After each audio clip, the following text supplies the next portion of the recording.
Mariko Amekudomo, host of Culinary Adventures with Mariko. Today I'm going to show you what to do when foods stick to your wok. Wok cooking can be a really fast and easy way to cook up your favorite meats and veggies. But if you start to have things stick to the wok, it's going to take a lot longer. So I'm going to show you a few tricks to have your foods not stick to the wok.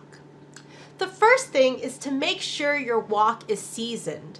What seasoning is the process of rubbing a bunch of oil into it to create a non-stick finish. To do this, you want to get some oil, and today I have canola oil. First, you put a little bit of oil in your wok, and then get a rag or paper towel to just rub it in. You can repeat this process while your wok is over low to medium heat, and just keep adding more oil and rubbing it in.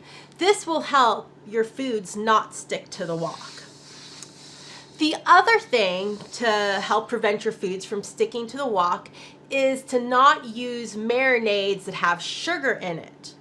The sugars, when you start to heat them over high heat, it'll start to get all sticky and caramelized, so then everything sticks to the wok. So the trick is to stir fry up your meat and your veggies plain, nothing on it at all, and then add your teriyaki sauces and your marinades at the very end.